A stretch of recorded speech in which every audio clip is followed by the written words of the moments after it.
Now, in a previous video about letter reversals, we focused on why it happens, how most of the time there's nothing to worry about, and that it happens with most children, and over time, these letters snap into shape and all is good. If you recall, we talked about how our brains are hardwired to perceive objects in any given direction. We were introduced to Mr. Rabbit, and no matter how many ways you spin him, he's still a rabbit. But if we take a letter and turn it around, well, it changes its meaning. It's an abstract concept, and it takes time to override our brains and adapt, and in most cases, it works out itself. But what if it's taking too long? As a concerned parent, I would expect nothing less than a little worry and even a sleepless night or two. Well, that is going to change right now. Today we will tackle this challenge head on with some amazing activities that have really served me well. My name is Marc, and I've been teaching kindergarten and pre-K for over 20 years and have helped hundreds of boys and girls to finally make sense of our alphabet and write their letters and numbers the right way around. I am delighted to share these simple strategies with you today. Now, before we go any further, let's quickly discuss a few items you're going to need for the activities we're doing today. The first is the almighty whiteboard. Now, here's some key things to consider. 1. The size. It doesn't have to take up a whole wall. You don't want your home to look like a classroom. The medium-sized whiteboard like this one will do just fine. It's portable and there's enough real estate to write on and to display what's needed. Now, notice mine is magnetic on both sides and that there is only one writing surface. I like it that way, not because they're generally cheaper, but I found with white on both sides, I would forget to clean a surface and was getting ink on my clothes and furniture. With a dedicated side down, it's cleaner and preserves the silky, smooth writing surface on the only white side that is rarely dragging across a rough surface. Now, note that the cheaper boards have these little screws holding the plastic corners in place. Sometimes they're a little rough and can scratch the dining room table, so generally I put a piece of tape on them or a dab of clay, which holds the board down and then stops it from slipping while your child is writing on it. Now, notice the magnet letters. Again, super cheap. You can find these anywhere. One caveat. When shopping for lowercase letters, the number one thing you want to consider and look for is that letter A. We want the ball and stick version, not the typewriter A you see here. Now, the only other letter we want to keep an eye on is the G, right? We want it to be as close to the ball and stick as possible. Uppercase, well, there's never an issue. So we want to have both sets handy. Now, while I don't own a pair of Birkenstocks, I do cherish the environment. So I'm all about refillable markers. These are Pilot brand markers. Now, if you or your little one happens to leave the cap off and the tip gets as dry as my mother's meatloaf, sorry, Mom, it's dry. Most brands allow you to replace the tip without throwing the whole thing out. Pilot brand offers 3 sizes, thin, medium, and thick. And finally, well, one of my all-time favorites is Play-Doh. And when I say Play-Doh, I mean the cheap dollar store stuff. What happens when you leave the lid off a container of Play-Doh brand Play-Doh? Well, it dries out rock solid within a day. Why? It's water-based. And, well, there goes any chance of sponsorship from them. Now, I prefer the oil-based or polymer-based clay. Not only is it cheaper, but take a look at this piece that's been sitting on my desk for like 3 days. Look at how soft it still is. Most brands by law have to make it non-toxic. So if you don't see it on the label, I wouldn't worry about it. It's not like the stuff I had as a kid. Kindergarten, 1976. It was the first memory I have of getting in trouble in school. I ate half a brick of that stuff. Why? Because it smelled like strawberries. And please don't feel the need to make your own edible version, just in case they feel peckish while sculpting. It will never smell like freshly baked bread either. Just teach them that unless it's served on a plate next to a half rack of spare ribs and some string beans, it doesn't belong in their mouth. Now, I'll introduce a few less essential items as this video plays on. Now, how important is clay writing? Well, this tactile approach is insanely effective. My wife just sent me this video yesterday of one of her students working hard on getting those shapes right. Let's walk through a few versions of what a little Play-Doh can do to help our little ones. Using Play-Doh forces our mind to slow down and take notice of the way the letter looks. For instance, what side the ball and stick are when forming the letters P, Q, B, and D, and how tall the stick is when you compare the letters N and H and A and D. Now, in this wonderful book called The Gift of Dyslexia, in a chapter entitled Basic Symbol Mastery, a suggestion is made that has proven to work wonders for me and helped almost every one of my students, whether they had serious learning challenges or not. Now, our primary goal, of course, is to stop letter reversals. But why not kill two birds with one stone and learn the letter names as well? So we start with uppercase, as they are more distinct and easier to form than lowercase letters. Now here are two options.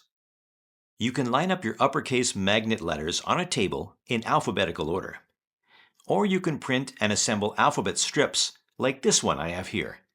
Hey, I made one for you too. There's a link to a PDF in the description below. Now have your child form each letter with Play-Doh from A to Z. Make sure, of course, that you have enough Play-Doh and space to work with.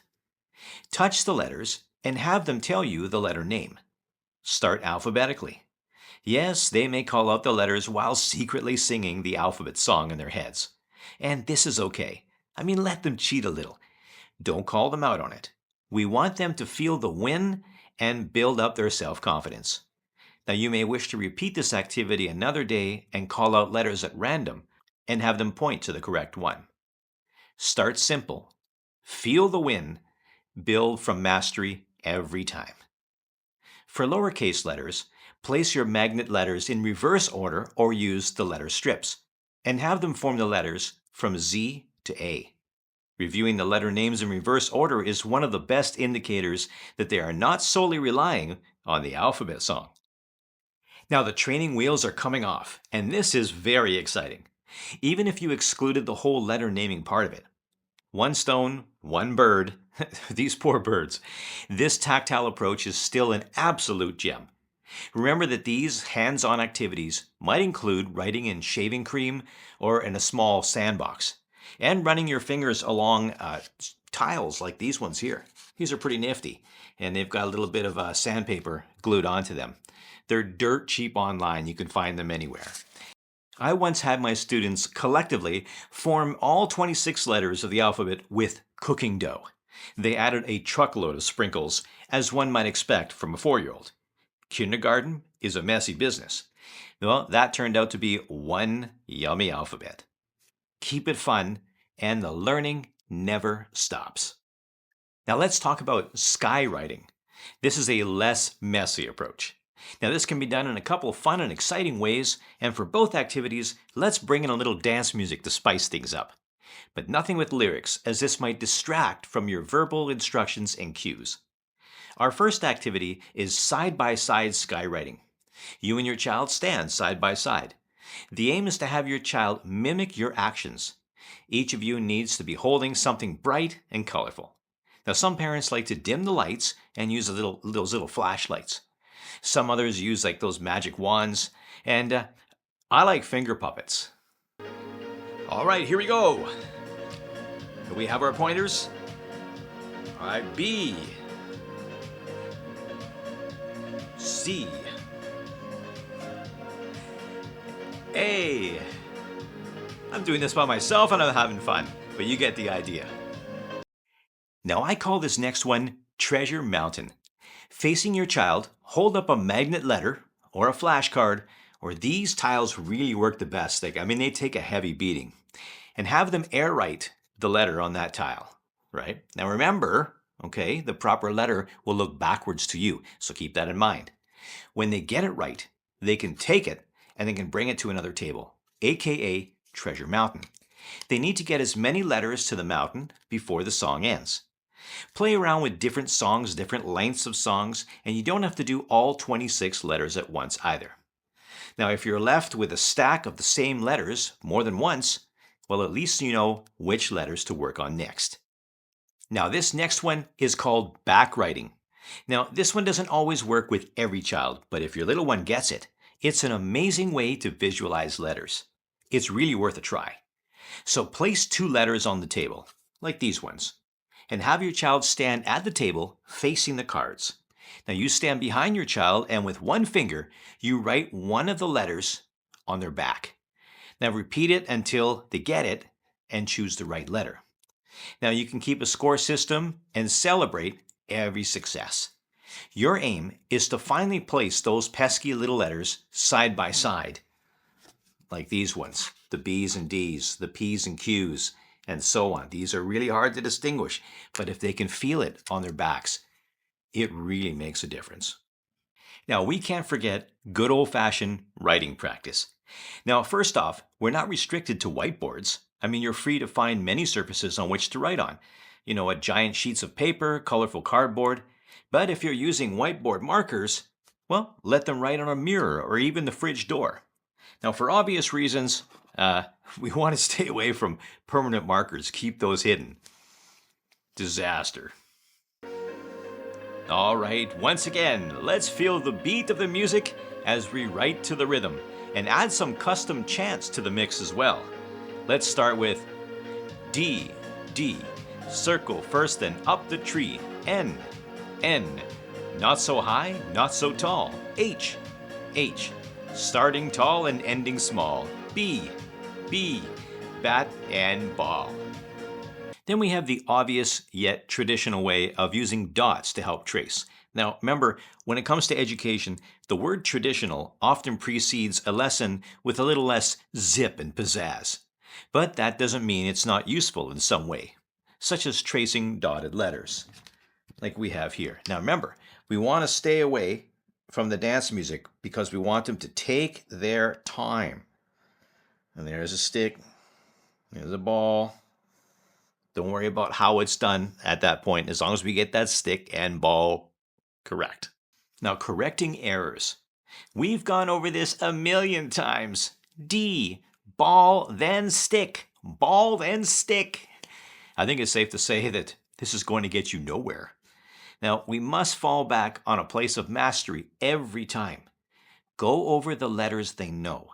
Praise them loud and proud. Let them feel they've made some progress, no matter how minute it might seem to you. Then bring out a letter they still struggle with. Now, if it's a B and D reversal thing, now you might try what we call the bed technique. Now, this bed thing might be as old as the hills, but by George, it stands the test of time for a reason. First, we start on a positive note with a thumbs up.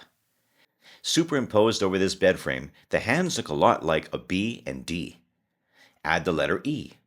The word bed is a simple word most children can read and blend with ease. The B and D are locked into place with the ball and stick facing the correct way from each other. Of course, I couldn't leave it at that and had to add my 2 cents worth. Notice what we can do when we give this a thumbs down. We can definitely see a P shape forming the legs at the headboard and what appears to be a Q shape at the foot of the bed. Now, I like to tell the story of a little boy who found a pig in his backyard and hid it under the bed. If his curly Q tail sticks out, Mom might discover the pig and its pork chops for dinner. So the pig curls in its tail and forms the letter G. Doesn't take much to spell the word pig at this point. Now, when you add the little pig story, you can cleverly include the letter P into the mix. All you have to do is give a memorable reason to switch the Q shape to a G.